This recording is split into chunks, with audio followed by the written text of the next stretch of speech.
Hey, whatever you do, don't stop.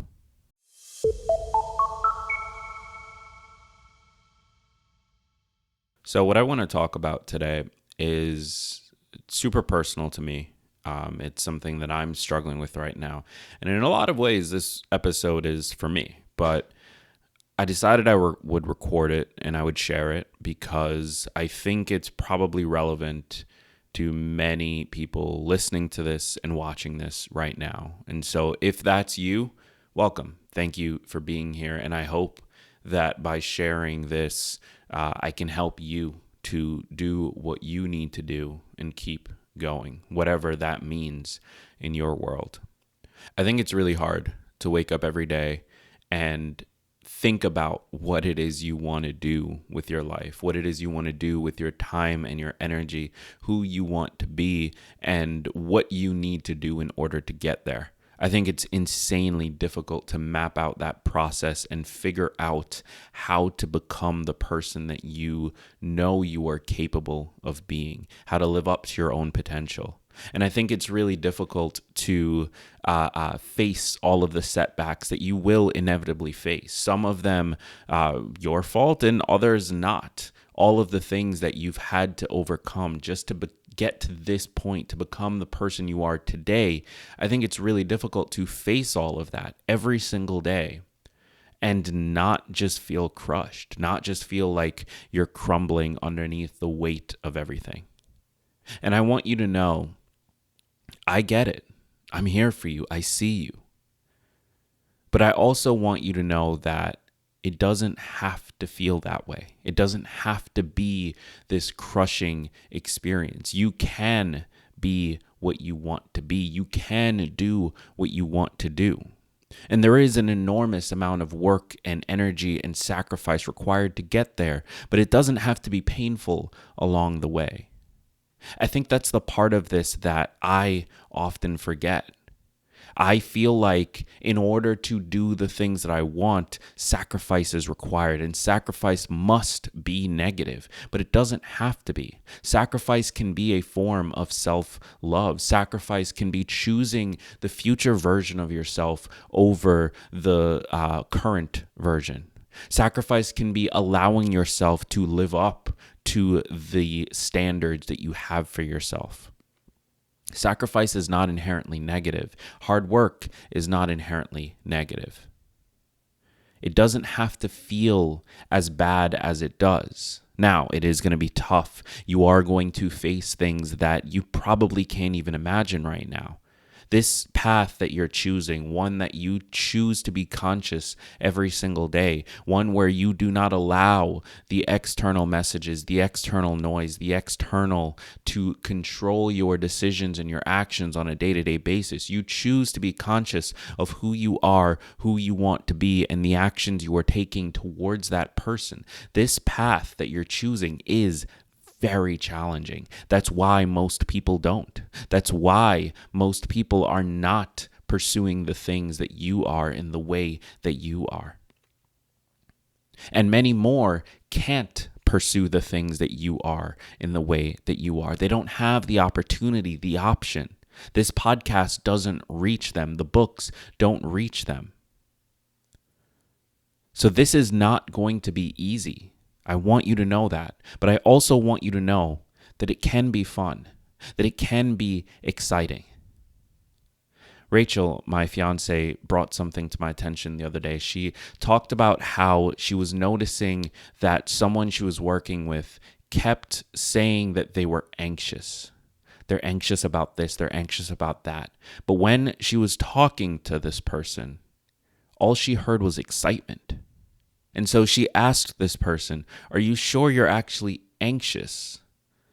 Or are you excited?" I want to ask you the same question. Are you anxious about all of the things that you are trying to do? Are you anxious about the person you're trying to become?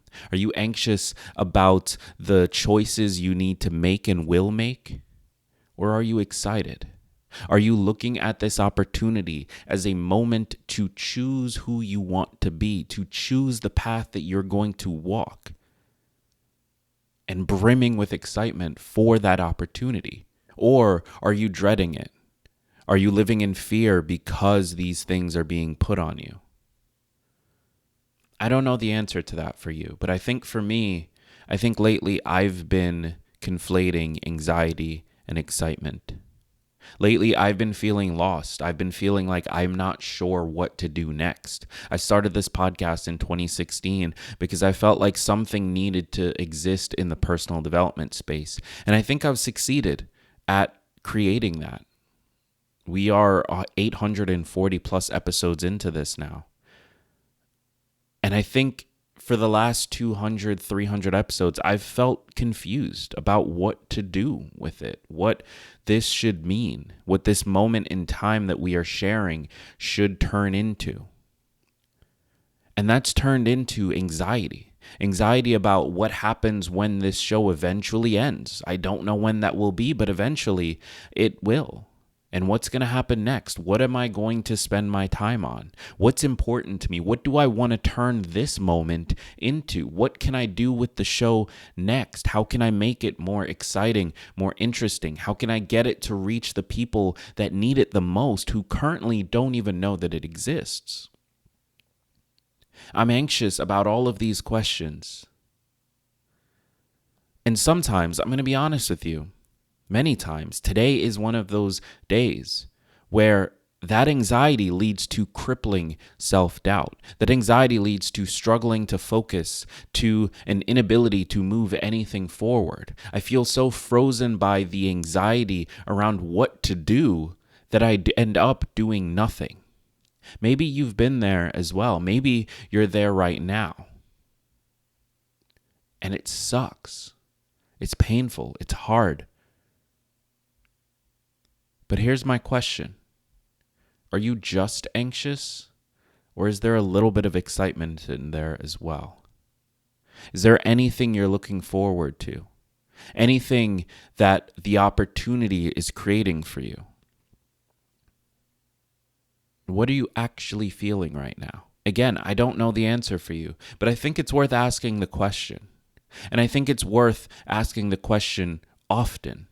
Reviewing the question regularly, figuring out whether or not we're actually anxious or excited, and then responding in the way that makes the most sense for that feeling. I think it's important that we start to ask ourselves that question because I think ultimately what that will lead to is an ability to keep going, to keep showing up, to keep being who we want, and most importantly, to keep directing things in the way that is best for us. Because if all we are experiencing is anxiety about the opportunity, then maybe that's not the best opportunity. But if there is some excitement in there, then maybe we should put the anxiety aside and go head first, even if we don't know what lies ahead. And I think asking that question is what will lead to the answer. So, as I said at the top of this episode, whatever you do, don't stop. Keep asking yourself that question. Keep asking yourself what it is you can do to change the answer, to turn that anxiety that you might be feeling right now, that I'm feeling right now, into excitement for what is to come and what opportunities you have in front of you. Because you deserve it. You deserve to have fun with this process.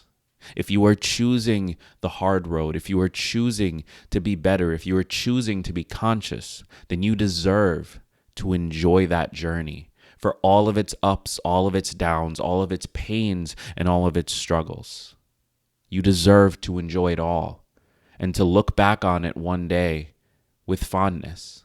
And the way that we make that happen is to pursue the things where we have some excitement for it, and to let go of the things where all we feel is anxiety. And while we do that, I want to encourage you to remember one thing.